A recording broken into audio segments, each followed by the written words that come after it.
Hey there, this is Red. It's time for another episode of Red Plays.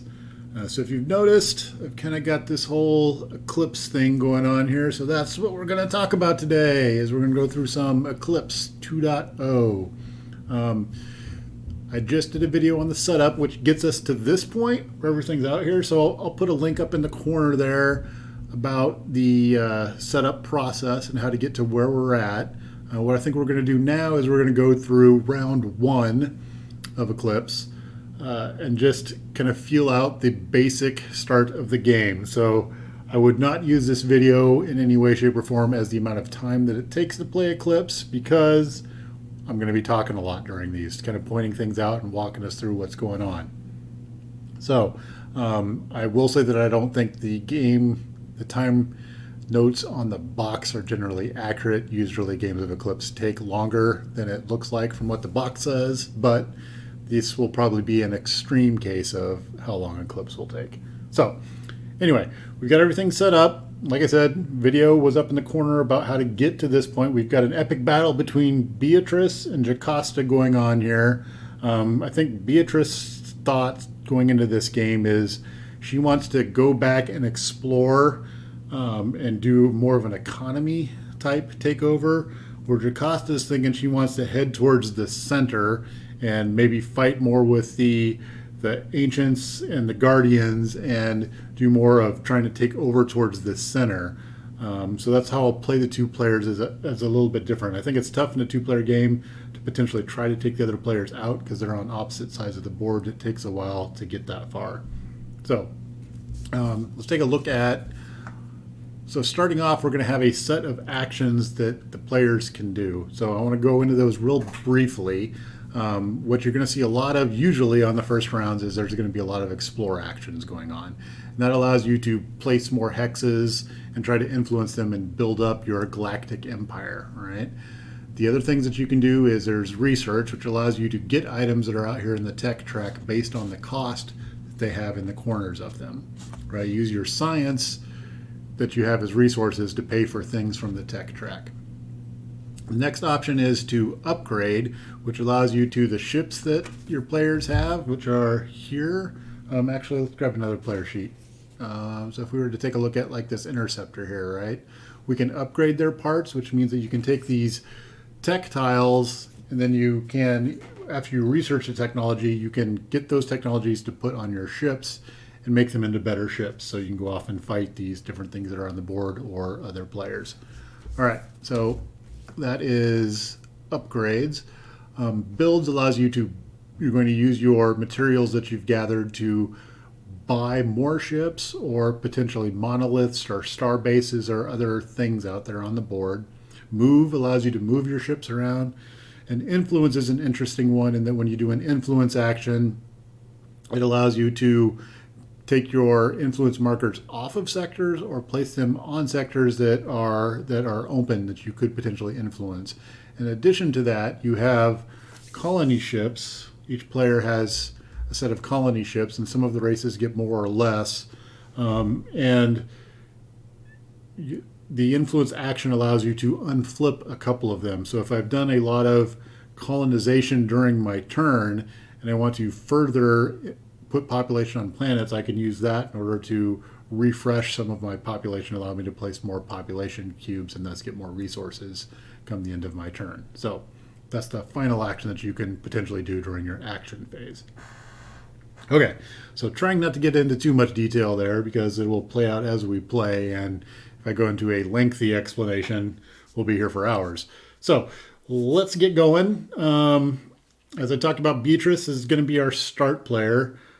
She's decided she wants to head towards the outer rim and explore what's going on the outside of the galaxy in hopes of finding some good sectors there and setting up an economy.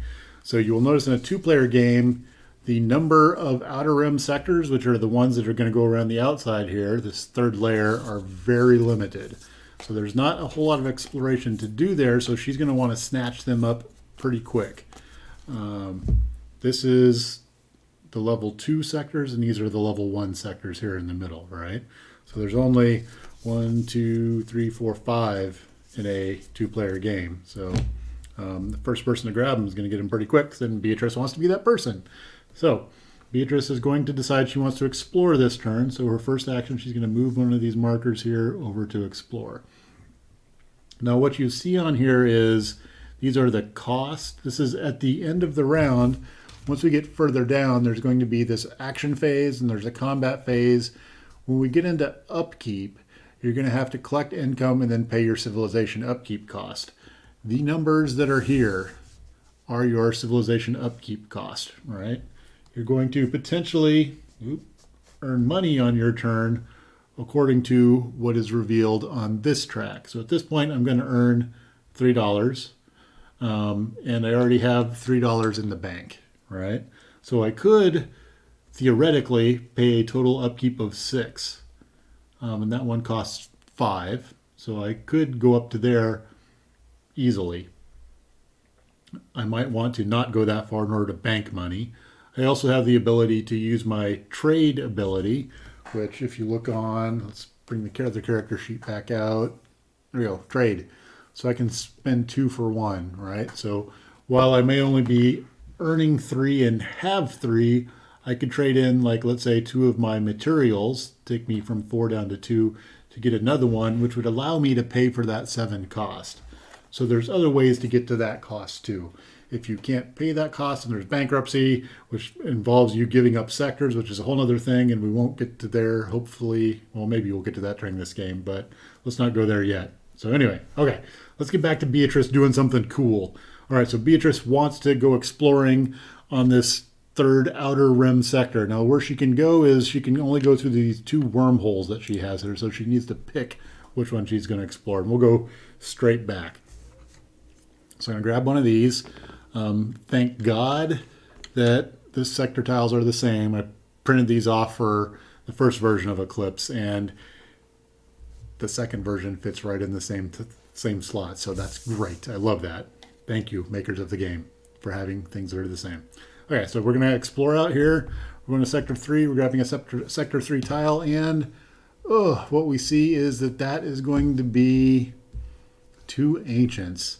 Okay, so when you explore, you have the ability to decide, I don't want that tile, and discard it, and it goes into a discard pile, which once you go through all of them, and those get shuffled back up and become part of the selection pile again.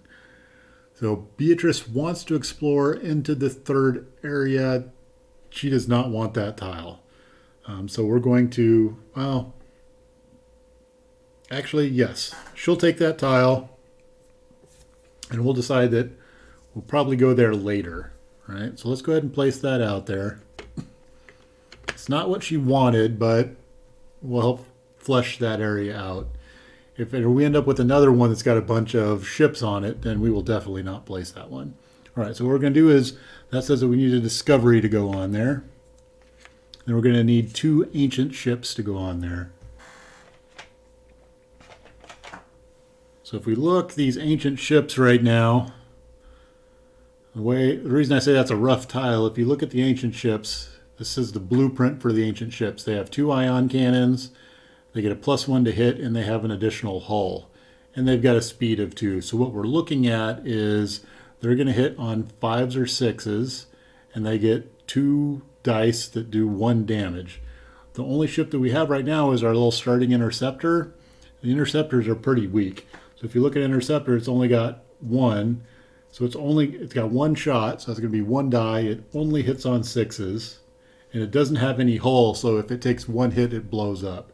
So we're not equipped to go fight something like that. So we'll need to build up before we can do that. But that sector has a lot of nice resources on there, so if we can get built up, then going after it could be a good thing. So anyway, we'll place it out there, and hopefully we can get to that later and don't feel like we've wasted that explore. Okay, so Beatrice's turn is done. We're going to go over to Jocosta. So what's Jocosta wanted to head towards the middle. So we've got an option. We can go get this Sector 1 or get this Sector 2. I think we'll go after this Sector 1. Maybe it's something great. So she's going to do an explore also. And we're going to pull a Sector 1 tile. Ooh, that's a decent Sector 1 tile. So let's look at what we got here. We have a science and money on that one. So how do we want to play this? We need to orientate our wormholes to match up. So right now we can get over this direction by going through this wormhole. We don't have anything that leads us over here. So let's go like this. All right. So if we orientate like this, that opens us up. Whoop, that opens us up for going to these two sectors. If we take this sector plus here, we can already get here through this wormhole. That sounds, I think that's good. All right. So what we need to do is decide whether we want to influence this, and we do want to influence this. So we grab another disk and we go here. All right, the next thing that we can do is, because we've influenced this, we can colonize these two planets. So we need to have colony ships in order to do that, and we have 3 open ones right now. So we're going to use 2 of our colony ships to colonize our money planet and our science planet, right? So I'm going to take one off the money cube track, drop it there. Take one off of our science cube track and drop it there. Now, the way that I feel is that was an outstanding action for Jocosta. Usually these center tiles are pretty tough to get to. There's kind of a high risk, high reward thing, and I think that one worked out pretty well for her. Whereas Beatrice ran into one where she didn't get anything on the outside, and there's some pretty tough ancients out there. All right. So we're done with Jocosta. She's happy. It's Beatrice's turn. So Beatrice is going to go. We're going to go for this sector 3 right here, and hopefully get something that helps her expand her empire, right? So we're going to do another explore. If I can get them to stack up right. All right. So we're going to do another explore. It's a level 3 explore. So we're going to grab the next off the stack here, and we get. All right, that's a better one. Okay. So one of the things that we're looking at there is we have one of these gray planets. So that means I can put anything I want there. These ones with the stars are advanced, and you have to have the technology that allows you to go there. That's something you need to research, is advanced. This would be advanced materials gathering, I guess, which we don't have out there yet. So if I look at our technologies, we don't have any of the advanced ones out there yet. So I'm double checking. Nope. Okay. So we need to figure out how we want to drop this out there. We can drop it either like this, which is useless because the wormhole doesn't connect.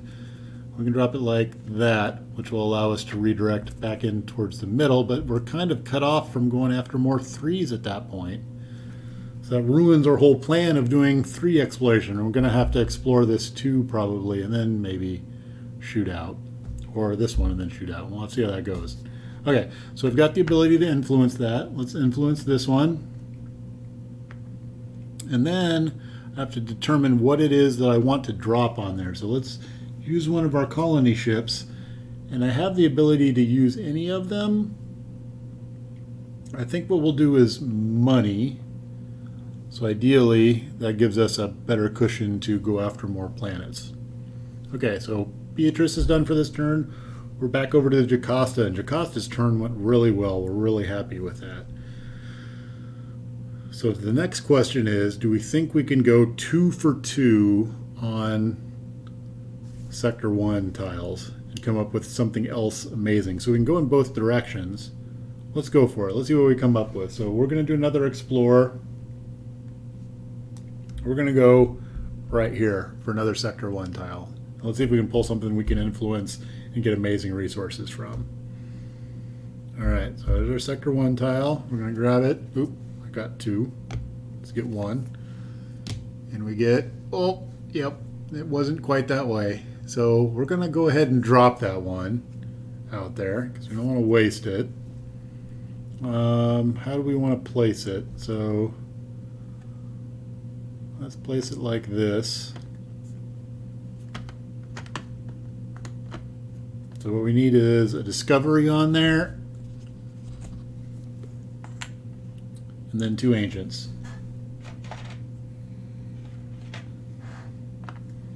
So the ancients are out in force. Oop, put our right side up. Okay, so not the great boon that we got last time. But that was her hope, was to get some resources and be able to build up and then have some good stuff to fight in the middle here. All right, so Jocosta's done because she can't do anything with that sector because she definitely can't take on those ancients. So, all right, we're back over to Beatrice. So Beatrice has kind of she's gotten the shaft at this point in that she's blocked off from the rest of the level 3s, which is what she wanted to go after. So she's thinking about, at this point, let's go after a level 2. Maybe we can fill in here and then go out to a 3, or that would potentially give us a doorway, maybe to go after the ancients that are over here, or the guardian that's over here, later in the game. So let's go, she's going to explore again and go after this level 2 right here. So we do another explore.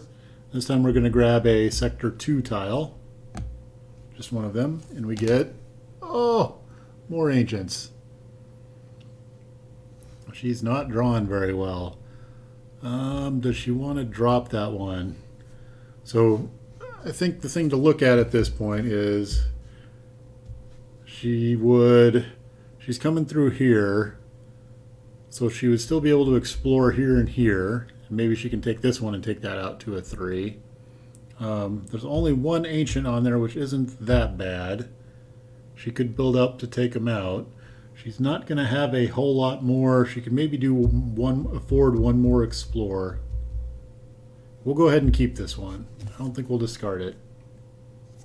Whoa! I'm creating disaster here. Okay, so the next becomes, how do we want to place it? So we need to link up with that wormhole. I think at this point, because it's going to have ancients on it, we'll go ahead and go like this and not worry about connecting it to the outside world. And the reason I'm thinking that is, if we go this route, we're going to want to take that ancient out, and by the time we do that, we may want to go over here and take out that guardian.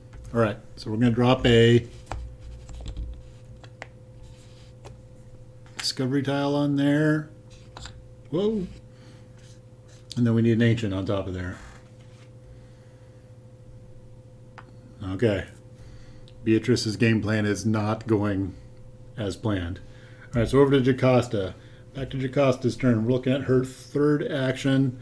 That didn't net what she wanted. Let's go ahead and explore over here because we have that ability, because we've got a wormhole that goes through here. So you can take another gamble on a level 1 tile. All right. Oh, it totally works out for her. All right. Let's figure out how this one places. So the good thing is we have oh no, it's an advanced. She can't take that one yet because it's advanced. But it's got a discovery. So let's drop that. We have to figure out placement. So one of the things is we can place this in such a way that it gives her access over to this person and helps with getting over here. All right, let's do this. So we're going to drop this tile like this. That's an advanced, so we can't get at it. That's an advanced. That's annoying. But we get to put a discovery on there. Now there's no ancients blocking that, so we can influence that. So what that's going to cost us is we'll have to use another one of our influence discs. We're at 4. Would cost us 5 to upkeep, but we could get something really cool. So let's do that. We're going to influence this sector, which gives us this discovery. We can't use population to take those over because those are both advanced. We need to figure out what this gives us. So we have the option of sticking with the 2 victory points, or we can get 5 science. So I think we will take the 5 science. We'll go with the 5 science. So we're going to go from 3 up to 8 on the science track.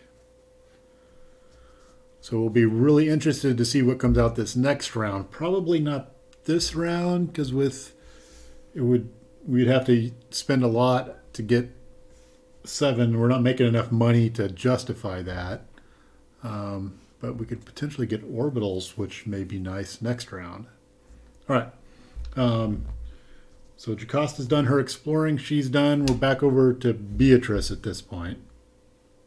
So what's Beatrice looking at? She's She's up at 3. It's going to cost her 3 influence right now. She's making 4, so she could go after another one. Maybe she wants to explore another sector, or she could try to build, but she hasn't really expanded her empire well enough to build. I think she's going to explore this 2 right here. Let's see if we can get something that can rotate and get her back out to the outer rim there and explore the outer rim. So we'll do another explore. This is probably her final explore. And we're going to grab a 2. Oh, more ancients. Okay, so she's going to not use that tile and just let it go at this point. So this level 2 is just going to drop here in the level 2 discard pile because she does not want to be surrounded by ancients. It's starting to block her off pretty bad. She was looking for an open tile.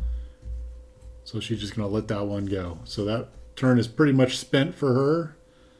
There's a variant we played in Eclipse 1.0 where you could trade in once per game. You could trade in a tile and pull another tile. Not using that variant in this game, but that's another way to play is you get 1 free redraw per game, which makes it kind of interesting. It helps people from getting shafted, kind of like Beatrice has gotten. She hasn't gotten it that bad, but it's not great, I would say. All right, so we go back over to Jocosta at this point in time. So what Jocosta's looking at is she's at 5 on the cost track, and she's going to make 4. So doing another action is going to push her up to 7, which she could pay for by that 2-to-1 trade-in. But that seems a bit expensive and excessive at this point. And she doesn't have anything that she thinks is worth that. So she's going to pass. So when she passes, that means she's going to be the start player next turn. And this is a new thing where she's going to get a couple of cash when she's the first to pass. So she's going to go from 3 up to 5. That's cool. All right, so Jocosta has passed. We go back over to Beatrice. She's going to earn 4, and it's going to cost 5. It's too expensive for her at this point to go after yet another action. So she's going to stop for the round 2. So she's going to pass. Now, when Jocosta passed, her card here should have actually flipped over to the other side. Once you pass, what happens is you go into a phase where you can only do reactions. So in this example, Beatrice, after Jocosta passed, and Beatrice passes and the round ends. If Jocosta had passed and Beatrice did an action, then Jocosta would have the option to do one of these reactions that's listed here. So rather than being able to use her bottom track, she would have to use this track. What that enables her to do potentially, if she wants to, is she could do an upgrade, a build, or a move. So let's say we're in a situation where Beatrice had more actions and Jocosta had passed, and then Beatrice moved a bunch of ships into Jocosta's sector. What Jocosta could potentially do is do an upgrade where she gets 1 upgrade and could upgrade one of her ships, or do the build, or maybe a reaction as a move. But you see the upgrade, the build, and the move only get 1 action on each of those. She only gets 1, where that's opposed to if you were to do them normally, her upgrade and build are 2, and her move is a 3. So these are greatly reduced, but they give you the ability to react to what's going on the board, even though it would cost you greatly, but it gives you the opportunity to react to things that are happening after you have passed. All right, so Jocosta passed, and then Beatrice passes, and that's going to be the end of the action phase of round 1, right? So we've gone through all of action phase. All right, so we would look at combat phase. There's no combat going on right now. So we're going to go to upkeep phase. So we could potentially use colony ships at this point to go after stuff. That's not happening. The reason that's there is combat phase can change things, so you may want to actually do some colonization stuff after the combat phase. Now we're going to collect income and pay civilization upkeep costs. All right, so let's look at what we've got for collecting income and doing civilization stuff. So taking a look at Jocosta here, the amount of money that she's going to earn is over here. It's 4 is what it shows. So she's going to get $4. She's going to go up to 9, from 5 to 9. All right, now we need to look at the cost to maintain her economy, and it's at 5. All right, so we're going to go down 5, from 9 down to 4. All right, so we're good. And now we take a look at Beatrice. So Beatrice is also going to earn 4. She's going to go from 3 up to 7. And then we need to look at what it's going to cost her to maintain, which is 5. So we're going to go down to 2. All right, so now we finished that piece. We've done the collect income, pay civilizations. Now we're going to receive our production where we get our materials and our science. So again, looking at Jocosta, she has 3 materials and 4 science. So materials will go from 4 to 7.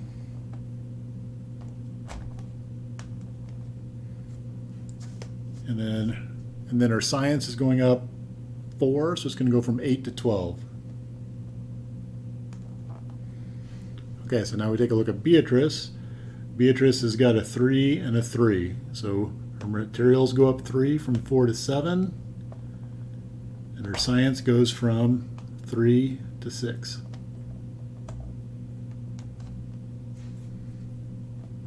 Okay, so now we've completed our received production.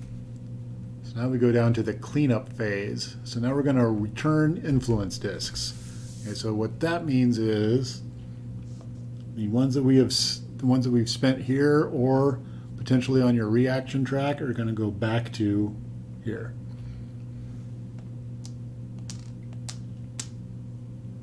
So Beatrice drops hers.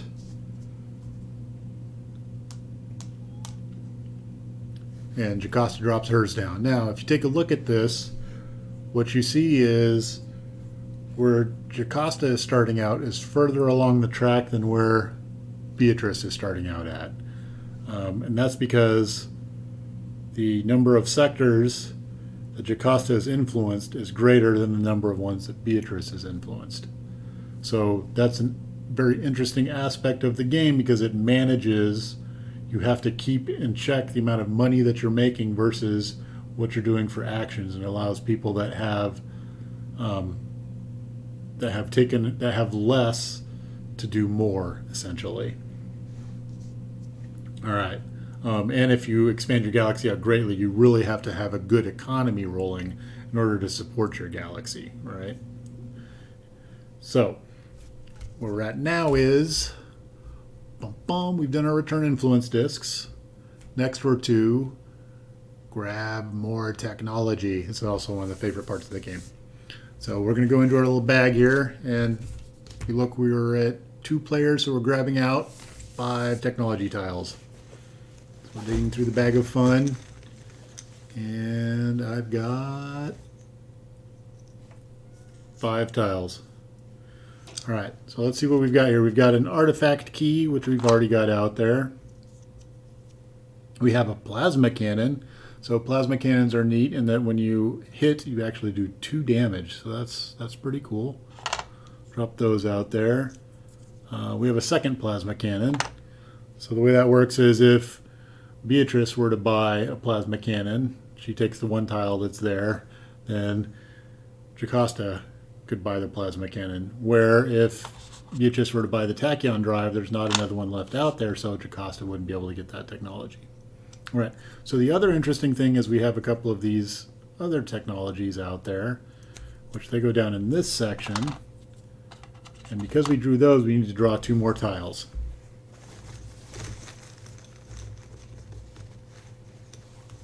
All right, so we now have a star bases, which doesn't do us a whole lot because we start with that technology as Terrans. And we have a fusion drive. All right. So new technologies for the rounder. Okay, nothing all that exciting. The improved logistics for the additional move action is kind of nice. So when you buy these, you can put them on any one of the technology tracks. So if I were to buy improved logistics, I could put it on that track or that track or that track. Whereas if I were to buy Gauss shields, it would need to go on this track. Right? We'll probably talk about that more during this next round of play because I think there's some technology buying that will be going on during the next round of play. All right, so we have returned our influence discs. Now we need to flip our colony and summary tiles. So summary tile, boop, back up, and our colony ships go back up. All right, and then advance the round marker, and we're into round 2. All right, so that's round 1. I think we'll stop there with this video, and then we'll jump into maybe we'll do round 2 and 3 next video, and I think we'll probably, it looks like we may get into some fighting next round. I think we will definitely get into some technology buying and potentially upgrading ships and buying ships. We'll do more than just the explore actions that we did this round, for sure. I'll see a little bit more of the game. What I'm looking at right now is Beatrice has gotten kind of hosed. Jocosta's doing okay. She's kind of going where she wanted to. We'll see if Jocosta can build on what she's got, and we'll see if Beatrice can recover in rounds 2 and 3. So that's it for now. Looking forward to playing this out a little bit more and seeing how far this goes. I've kind of got my table taken up at this point in time, so before I play any more Marvel Champions, I'm going to have to get this game done. So I'll have to get on top of that and get the other rounds rolled out. The interesting thing to note is in this version, there's only 8 rounds where previously there were 9. So I'm also interested to see how that affects gameplay, because usually about round 9 we were kind of getting to where we were finishing off knowing what we were doing. I think only having 8 rounds is going to be tough, and that I'm not going to be able to fully realize some of the plans that I used to get done during the first version of Eclipse. So we'll see how that goes. So thanks for watching, and be sure to check out round 2, which will be coming out in the near future. Thanks.